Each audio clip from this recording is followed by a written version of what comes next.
ආයුබෝවන් අශ්කේරු නාලිකාවට ඔබව සාදරයෙන් පිළිගන්නවා. ඔයාලට තව 14ක් තියෙනවා කළ නොකළ යුතු කාරණා මම ඊළඟ වීඩියෝ එකකින් එක කරන්නම්. මට ඊට වඩා ඉක්මනින් දෙයක් කියන්න ඕන උනේ හින්දා මම මේ ඔයාලට කියන්නේ.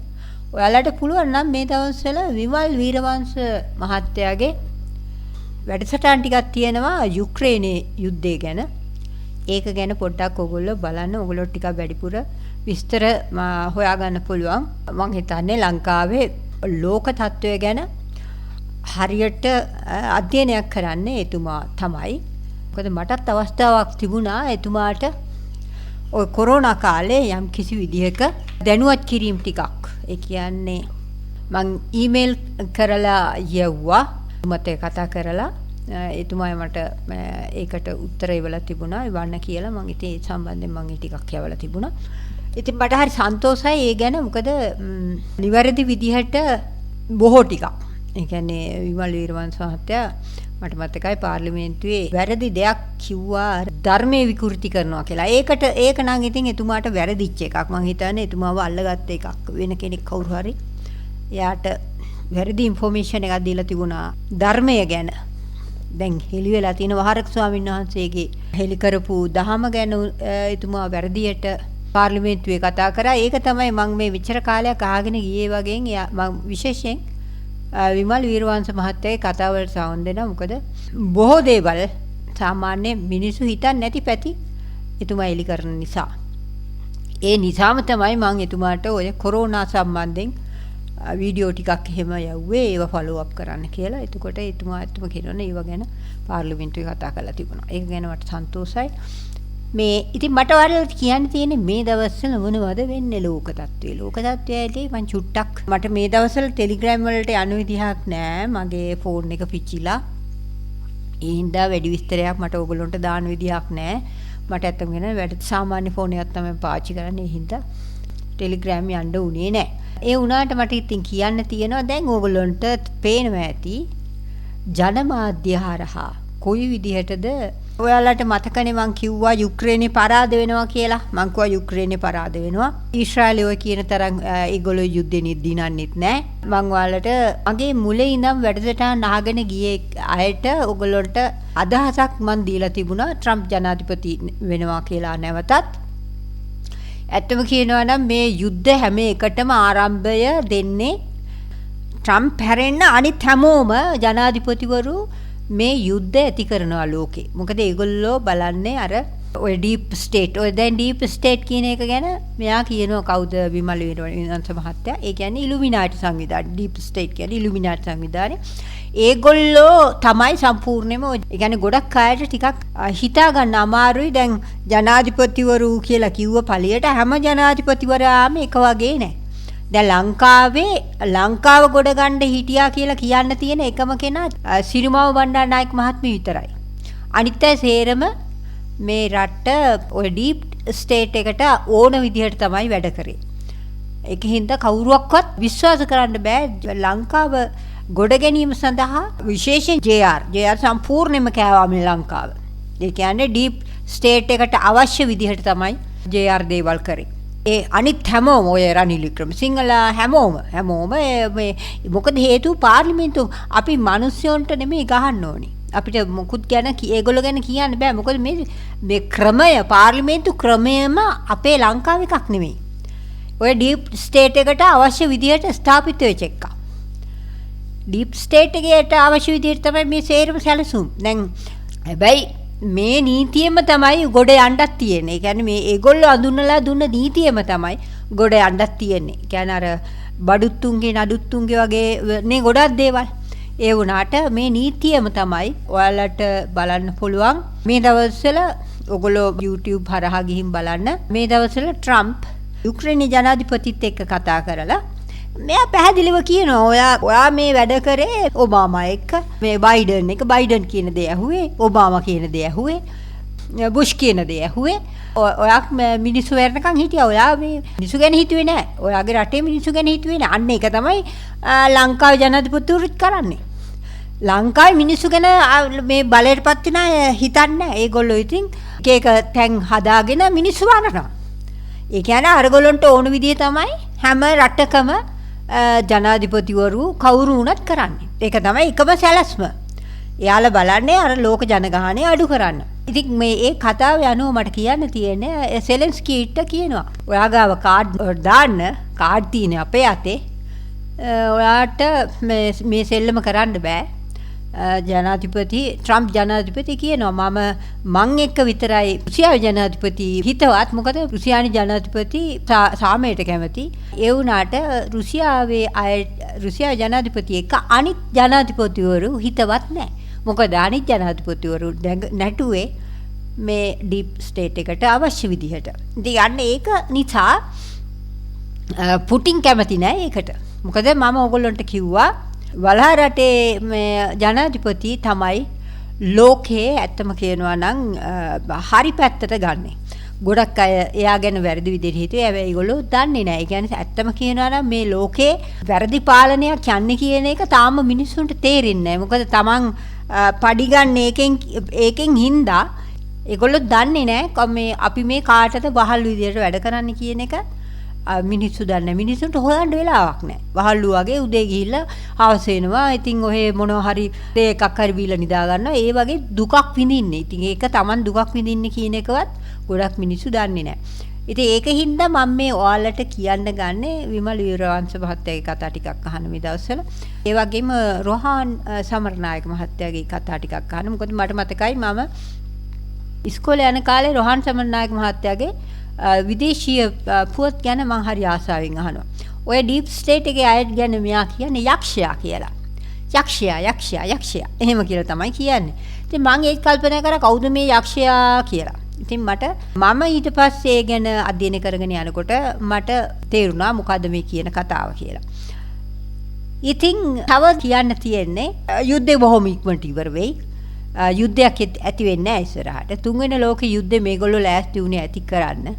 ඒ වුණාට තුන්වෙනි ලෝක යුද්ධය ඇති වෙන්නේ නැහැ. මොකද දැන් ට්‍රම්ප් මහත්තයා එනකන් තමයි රුසියා ජනාධිපතිතුමත් ඇද හිටියේ. මොකද හේතුව එයා ආවොත් මේ ගොඩක් අනිත් පැත්තට ඒ කියන්නේ වැරදි පැත්තෙන් යන එක හොඳ පැත්තට හදාගන්න පුළුවන්. මොකද ඒකින්ද තමයි ඔය ට්‍රම්ප් මහත්තයා ගිය පාර ජනාධිපතිවරණ පැරැද්දුවේ. මොකද හේතුව ට්‍රම්ප් මහත්තයා ආවොත් ගොඩක් ඉක්මනට ප්‍රශ්න විසඳෙන්නේ. ඒ හින්දා ඒගොල්ලෝ හොරට ඡන්ද දාලා ඔය ජෝ බයිඩන්ව අම්මගත්තා. ඒක ඇත්තම කියනවා නම් ඒකෙත් වෙනස් කතා තියෙන්නේ. ඔය ඇත්තම ජෝ බයිඩන් නෙමෙයි.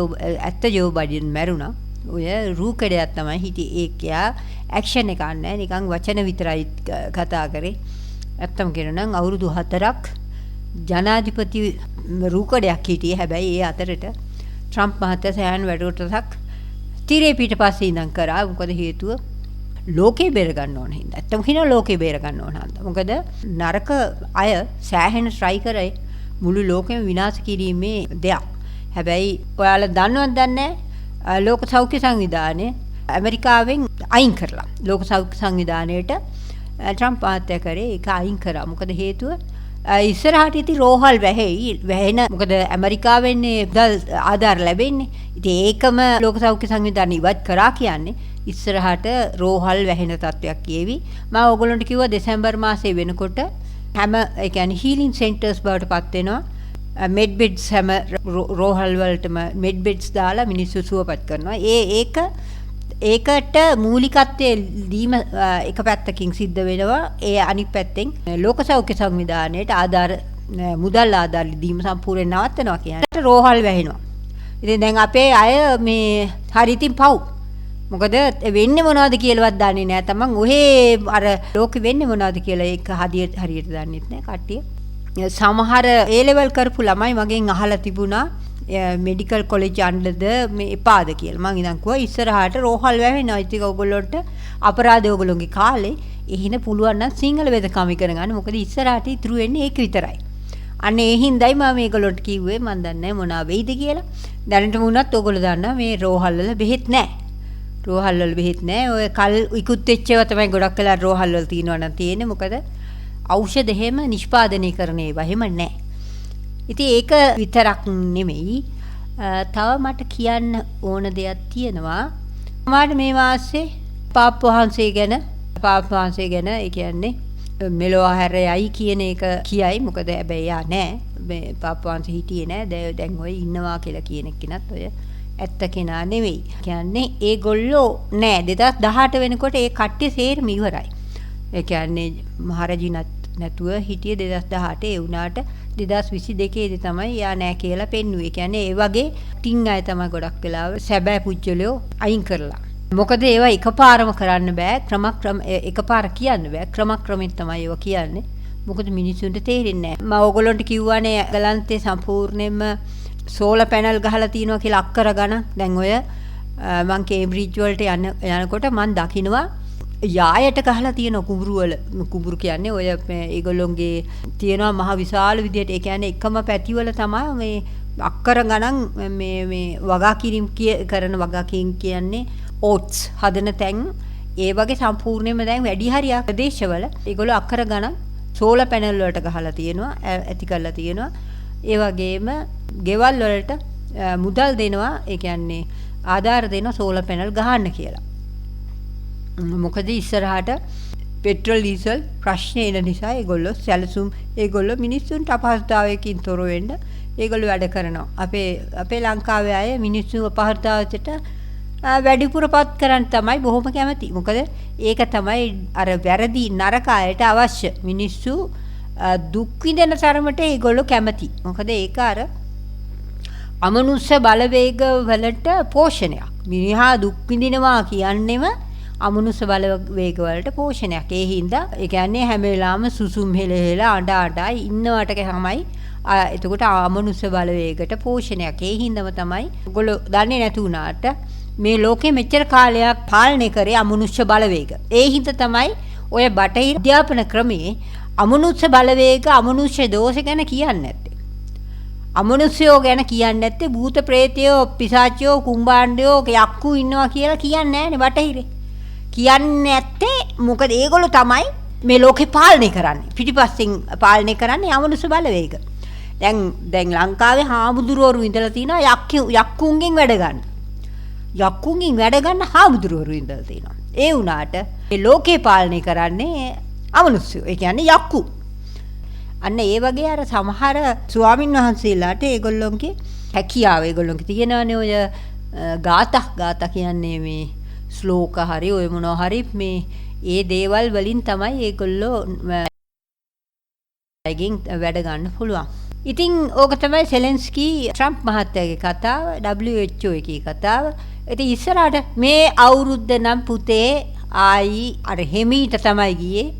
හෙමීට ගියාට බොහෝ දේවල් ඒ කියන්නේ ට්‍රම්ප් මහත්තයා එනකන් තමයි ගොඩක් වෙලාට හෙමීට ගියේ. දැන් ඉස්සරහට බොහොම ඉක්මනට දේවල් සිද්ධ වෙවි. ඕගොල්ලන්ට දැන් අහන්න ලැබුණානේ USAID එකෙන් කාටද ලංකාවේ මම ඕගොල්ලන්ට කිව්වා ඉලන් මස්ක් හොඳ පැත්තට වැඩ කරනවා කියලා. ඒකත් දැන් කෙරීගෙන යනවා. දැන් ඉලන් මස්ක් තමයි USAID එකෙන් USAID එක තහනම් කරලා තියෙනවා ඇමරිකාවේ. ඉතින් ඔයගේ ගොඩාක් දේවල් මේ වෙනකොට තහනම් කිරීගෙන යනවා. ඔය NGO නඩ ටික සේරම නැති කරනවා. මොකද NGO හරහා තමයි ඔය මේ ගොඩක් ඔය එක NGO නඩ වලින් තමයි මුදල් පොම්ප කරලා අපේ මිනිස්සු සල්ලි වලට කෑදරකමට රටේ මිනිස්සු විනාශ කරන්න උදව් කරනවා. ඉතින් ඉස්සරහට NGO වලින් වැඩ කරපු අයට ඉතින් හිතන්න ඉතින් ඒගොල්ලන්ට ආධාර නම් එන්නේ නැහැ. මොකද ඇමරිකාවේ ජනාධිපති ට්‍රම්ප් මහත්තයා බොහෝ වැරදි වැඩවලට ඉස්සර හිටපු ජනාධිපතිවරු දුන්න මුදල් සේරම කපා දානවා. ඔය දැන් WHO එකටත් දෙන්නේ වැරදි වැඩවලට. ඇත්තම කියනවා නම් මිනිස්සු සනීප කරන්න නෙමෙයි. ඒවා බොහෝ දේවල් ඔයාලට කියන්න බැරි දේවල් තියෙනවා. ඉතින් ඉස්සරහට ඒවා සේරම හෙලි වේවි. හැබැයි චුට්ට තමයි මේ දේවල් එලි වෙන්නේ. අන්න ඒකයි ටිකක් තියෙන එකම දේ. ඉතින් ඔයාලට දැන් ඒකින්ද ඕගොල්ලොත් බලන්න තොරතුරු හොයන්න. හැබැයි ඉතින් තොරතුරු හොයනවා කියලා වැඩක් නෑ. ඕගොල්ලෝ අනිවාර්යෙන්ම ඉස්සරහට ඉන්න තැන මොනා හරි හදාගන්න වෙනවා. සෑහෙන කැප වෙන්න වෙනවා. මොකද ඉස්සරහට මේ යන විදිහට ඔය ආධාර දැන් ඔය ගොඩක් වෙලාට ගොඩක් ආධාර මට්ටමනේ ගොඩක් අපේ ලංකාවේ අය ඉන්නේ. ඔය එක ආධාර මට. ඉතින් ආධාර ඉස්සරහට කැපෙනවා. ඒකට මොනවද කන්නේ? කන්න දෙයක් නැහැනේ. ඒ හින්දා අලුතෙන් මල් පෝච්චි ටිකක් හරි ගෙනල්ලා මොනා හරි හිටවන්න බලන්න. කුඹුරු අතු පිටිය අනිත් අයගේ තියෙනවා නම් ඒගොල්ලන්ට උදව් කරලා දේවල් හදන්න. පුරන් වෙච්ච දේවල් දැම්මම හදාන්න මේ අසද්දන්න නැත්තම් මිනිස්සුන්ට කන්නේ නැතුව තමයි මැරෙන්නේ. මොකද ඉස්සරහට එන තත්ත්වය බොහොම භයානකයි. ඒ වගේම තමයි තව දෙයක් කියන්න තියෙනවා. මේ මම ඔයාලට එකපාරක් කිව්ව ළමයින්ට කාටුන් එහෙම පෙන්වන්න එපා. කාටුන් TikTok විශේෂයෙන් ෆෝන් නම් දෙන්නම එපා. ඒ වගේම තමයි ලදරු පාසල් වල ඉඳන්ම ළමයින්ට මේ සමලිංගිකත්වයට අනුබල දෙනවා. ඉතින් මට මතකයි ලංකාවෙත් අර 7 පන්තියේ පොත්වල නිකන් ඒ පැත්තට සම්බන්ධව දේවල් කරලා තිබුණා. ඒක තමයි ඔය USAID එකෙන් කරන්නේ. අපේ අයට සල්ලි දුන්නායින් පස්සේ අධ්‍යාපන අමාත්‍යාංශයේ වැඩ කරන අයට ඒ පොත් හදන අයට එහෙම සල්ලි දුන්නාම ඒගොල්ලෝ කරන්නේ අරගොල්ලන්ට ඕන විදිහට තමයි සිලබස් හදන්නේ. ඉතින් එතකොට මෙහෙමයි එතකොට සමලිංගික සේවනය පිරිමියා ගැහැණිය බවට පත් කරන ශෛල්‍ය කර්ම ගැහැණිය පිරිමියා බවට පත් කරන ශෛල්‍ය කර්ම හොඳට මතක තියාගන්න. මේවා විහිළු නෙමෙයි. මේ වගේ කරන්නේ ඕගොල්ලොන්ගේ ආත්මය දැහ ගන්නවා ඒගොල්ලෝ. ගෑල්ළමෙක් පිරිළමෙක් වෙන විදිහට මේ කැමැත්තෙන් ඔපරේෂන් කරනවා කියන්නේ ඔයා ගෑනු ළමයටත් නෑ පිරිමි ළමයටත් නෑ. ඔයාගේ ආත්මය ඔයා පාවලා දෙනවා. එතකොට ඒගොල්ලොන්ට ලේසි ඔයා මැරුණු ගමන් ඒ ආත්මය දැහ ගන්න. එතකොට ඔයා කෙලින්ම ඒගොල්ලොන්ට ඕන විදිහට අර ඔයාලට මතකද දන්නේ මං පිටසක්වල ජීවීන් ගැන අර සුදු පාට පොඩි අය ගැන කිව්වා. ඒගොල්ලොත් ඇත්තම කියනවනේ ඊට ඉස්සෙල්ලා මිනිස්සු. ඒගොල්ලොන්ගෙත් ওই විදිහට දෙයක් කරලා ඒ කියන්නේ පිරිමියාටත් නැති ගෑණිටත් නැති විදිහට ඒ කියන්නේ මිනිස්සයා ඉපදුනේ පිරිමියෙක් විදිහට නම් ඒගොල්ලෝ කරන වැඩේ ඒ කාලේ ඒගොල්ලෝ ගෑනු බවට පත් කරන ශල්‍ය කර්ම කරනවා. ඊට පස්සේ ඒගොල්ලෝ මැරුණ ගමන් කරන්නේ අර ඒ කියන්නේ අරතරන් දෙයකට ඒගොල්ලෝ කැමති නම් එයාලා අර හයිබ්‍රිඩ් කරන්න ගන්නවා. එතකොට ඒගොල්ලොන්ට ඉස්සරහට ජීවිත කාලේ දිග වුණාට ඒගොල්ලෝ තමන්ගේ අනාගත පරම්පරාවක් බිහි කරන්න බෑ.